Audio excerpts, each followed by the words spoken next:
नमस्कार, मैं हूं आपके साथ शिवानी लोहिया और आप देख रहे हैं गुरुग्राम प्लस आपका विश्वास। जैसा कि आप लोग जानते ही हैं कि 10वीं और 12वीं का रिजल्ट जो है वो आ चुका है और इस बार जो है फिर से लड़कियों ने बाजी मारी है और फिलहाल हम गुरुग्राम के ज्ञानदीप सीनियर सेकेंडरी स्कूल में मौजूद है और यहाँ पर जो है आप देख सकते हैं कि जितने भी बच्चे जिन्होंने इस बार 10वीं जो है वो अच्छे अंकों से प्राप्त की है वो यहाँ पर मौजूद है और सभी बच्चे यहाँ पर जो है वो अपने आने वाले फ्यूचर को ब्राइट देखते हैं और यहाँ पर मौजूद हैं। बात करेंगे इनसे कि आखिर किस तरीके से इनकी 10वीं की जो है वो प्रिपरेशन रही थी, टीचर्स ने किस तरीके से जो है वो सहयोग करा था, कैसा शेड्यूल जो है वो लेकर चल रहे थे पढ़ाई के दौरान और अब जब रिजल्ट आ चुका है तो आगे आने वाले समय के लिए किस तरीके की रणनीति जो है वो लेकर चल रहे हैं। तो सबसे पहले आपका नाम जानना चाहूँगी। रिदम सैनी। तो रिदम, किस तरीके का जो शेड्यूल है वो पढ़ाई का रहता था जब 10वीं चल रही थी, 10वीं के एग्ज़ाम थे तब? सबसे पहले तो जो टीचर्स क्लास में कराते थे उस पर सबसे पहले फोकस रहना था और उसको मतलब उसमें एक रफली नोट्स बना लिया करते थे और फिर घर जाके उस पर मोस्टली क्या है उनको फेयर करते थे और वो क्रिस्प नोट्स बना देते तो वही एंड पे बहुत ज़्यादा काम आते थे। और कुछ एनसीईआरटी सबसे इम्पॉर्टेंट है और एनसीईआरटी और पीवाईक्यूज इनसे मोस्टली क्वेश्चंस आते हैं। तो क्या लगता है कि जो आपकी पढ़ाई है उसके पीछे आप किसका हाथ मानते हैं, क्रेडिट किसको देना चाहेंगे? अब टीचर्स का एक तो हमारे स्कूल के जो है और फिर सफ़र रहा है 10वीं का? मेरा बहुत अच्छा सफ़र रहा है। मैं सारे क्लासेस करते थे जो टीचर पढ़ाते थे, फिर उन्हें घर जाके उनके नोट्स पढ़ना, फिर उसे रिवीजन करना और एनसीईआरटी की रीडिंग और सेल्फ स्टडी बहुत मस्ट है। तो आपके जो फ्यूचर है उसके पीछे आप किसका हाथ जो है वो सोचते हैं? एक तो टीचर का बहुत मेजर रोल होता है कि वो टॉपिक सारे समझाते हैं और उन्हें ज़्यादा जितनी बार हम रिवाइज़ करेंगे और एनसीईआरटी से रीडिंग और सेल्फ स्टडी बहुत इंपॉर्टेंट होता है। सेल्फ स्टडी जो है वो बिल्कुल बेहद ज़रूरी है। आप क्या कहेंगे, किसका रोल सबसे ज़्यादा जो है वो मानते हैं? सबसे ज़्यादा रोल मैं टीचर्स का मानता हूँ, वो अच्छे से पढ़ाते हैं, एकदम बहुत अच्छे नोट्स भी देते हैं। और फिर दूसरा मैं रोल मम्मी पापा का मानता हूँ कि वो घर पे सपोर्ट बहुत करते हैं एक तो। और फिर टीचर्स जो पढ़ाते शेड्यूल हैं, किस तरीके का रहता था पढ़ाई का? मैं स्कूल से जो भी मिलता था उसको मैं नोट्स बनाता था घर पे और फिर घर पे उसका एक बार रिवाइज मारता था और फिर इसको पेपर के टाइम तो बहुत बहुत काम आते थे वो चीज़ें। बिल्कुल, एग्जाम्स के टाइम पे जो नोट्स हैं वो बिल्कुल बहुत काम आते हैं। आपका क्या नाम है? नैन्सी दुहन। तो नैन्सी, आपने किस तरीके से शेड्यूल जो है वो लेकर चला था कि 10वीं में मुझे ये एम जो है वो रख के चलना है, तो कैसा पढ़ाई का शेड्यूल रहता था?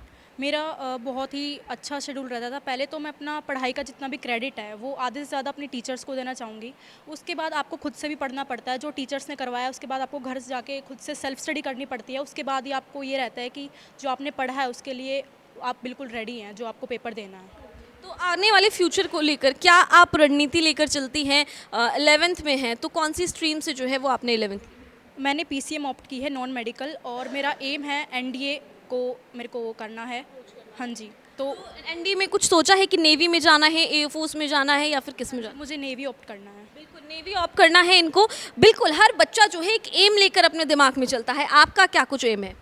मेरा एम सीए का है। मैंने कॉमर्स स्ट्रीम ली है और सीए करना है मुझे। सीए करना है। तो किस तरीके से रणनीति रहती थी 10वीं में? पढ़ाई जो है एक पीक पे रहती है तो एक सबसे बड़े जो परेशानी है वही रहती है कि हमें स्ट्रीम भी चुननी है और उसके हिसाब से पढ़ाई करनी है। तो आपने सोचा था कि आप जो है 10वीं में कॉमर्स लेंगे? हाँ, मैंने 10th में ही सोच लिया था कि मुझे कॉमर्स चाहिए।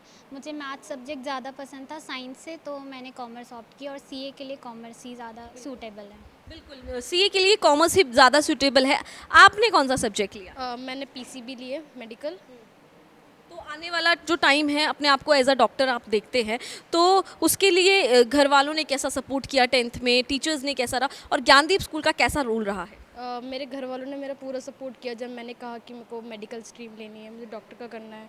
टीचर्स ने भी फुल सपोर्ट किया। मैंने उनसे सारी एडवाइस ली, उन्होंने सब कुछ मुझे सपोर्ट किया और तो फुल सपोर्ट के साथ। तो शेड्यूल किस तरीके का रहता था पढ़ाई का कि जो आप टॉपिक्स थे डेली रिवीजन करते थे जाकर या फिर कुछ टाइम शेड्यूल बांधा हुआ था कि इस टाइम पे मुझे ये पढ़ना है, इस टाइम पे ये पढ़ना है? स्पेशली जब मैं स्कूल से घर पे आती थी उसके बाद थोड़ा सा रेस्ट करके फिर जो भी स्कूल में मुझको कराया जाता था मैं उसकी खुद से सेल्फ स्टडी करती थी और फिर उसके बाद बस वही कोचिंग वगैरह, उसके बाद आगे फिर से रात तक सेल्फ स्टडी करके। बिल्कुल, सेल्फ स्टडी करके जो है गुड़िया ने अपना जो आज वो डॉक्टर का सपना जो है वो देख रही है। आप क्या बनोगे बेटा? मुझे लॉयर बनना है। मैंने कॉमर्स स्ट्रीम ली है और 10th में मेरा बहुत अच्छा रहा। मैंने सारे नोट्स अच्छे से स्टडी किए, एनसीईआरटी अच्छे से रिवाइज़ की और अच्छा रहा सब। बिल्कुल, सब कुछ अच्छा रहा और अब सभी अपने सपनों के साथ जो है अपना एक एम रख के जो है वो अब 11वीं में वो एडमिशन ले चुके हैं और अब जो है वो कोई बच्चा जो है डॉक्टर का सपना देख रहा है, तो कोई एनडीए के ज़रिए यहाँ पर नेवी में जाने का सपना देख रहा है, कोई यहाँ पर सीए बनने का सपना देख रहा है, तो कोई यहाँ पर एडवोकेट बनने का सपना देख रहा है। इन्हीं सभी सपनों के साथ अब ये बोझ आपके ऊपर है मैम कि 11वीं में आप किस तरीके से इनको पॉलिश करेंगी, कि क्या क्या रणनीति रहने वाली है इन सभी अलग अलग फील्ड के जो योद्धा हैं उनके लिए।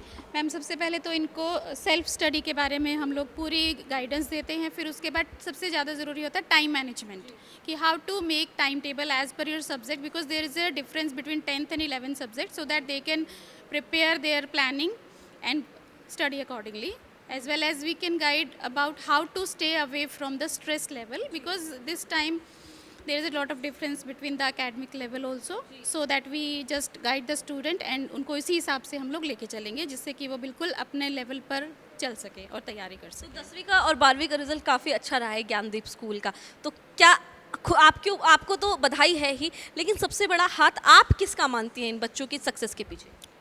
मैम इन सब के पीछे जो टीचर्स हैं, टीचर्स ने अपना बहुत सपोर्ट दिया है, बहुत सपोर्ट और इनको ऑपरेशन अपना प्रॉपर टाइम पर इनको गाइड करना, नोट्स प्रोवाइड कराना, असाइनमेंट देना, रेमेडियल क्लासेस प्रोवाइड करना, टीचर बच्चों की काउंसलिंग करना, अगर उनको कोई प्रॉब्लम है तो उनके डाउट क्लियर करना, और प्रॉपर जो हमारी मैनेजमेंट है, चेयरमैन सर, डायरेक्टर मैन, उनका पूरा 100% जो सपोर्ट रहा है, तो सबसे ज़्यादा तो कॉपरेशन उनका है।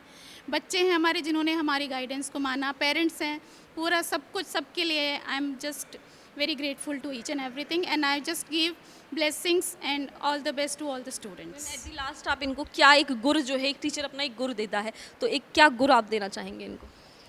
Have faith in your teachers and school and just have faith in you. अपने आप में बिलीव रखें, अपने स्कूल में टीचर्स पर फेथ रखें, और जो भी स्कूल में पढ़ाया जाता है just revise that as a self study. बिल्कुल, मैम ने यहाँ साफ तौर पर ये कह दिया है कि अगर आपका खुद पर विश्वास है, अपने टीचर्स पर विश्वास है, अपने स्कूल पर विश्वास है, तो ऐसी कोई भी चीज़ नहीं है जिसको आप पा नहीं सकते। तो हम भी जो है अब जो 11वीं में बच्चे पहुँचे हैं 10वीं को पास करके, उनसे यही कहेंगे कि अपने ऊपर विश्वास बनाए रखें, अपने टीचर्स पर विश्वास बनाए रखें और अपनी मेहनत पर ये विश्वास बनाए रखें, क्योंकि इस मेहनत के बल पर जो है आप अपना भविष्य ज़रूर सुनहरा कर सकेंगे। धन्यवाद।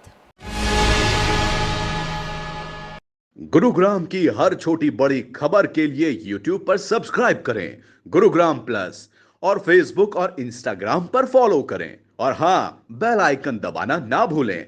आप हमें कॉल और व्हाट्सएप भी कर सकते हैं। हमारा नंबर है 9643107600।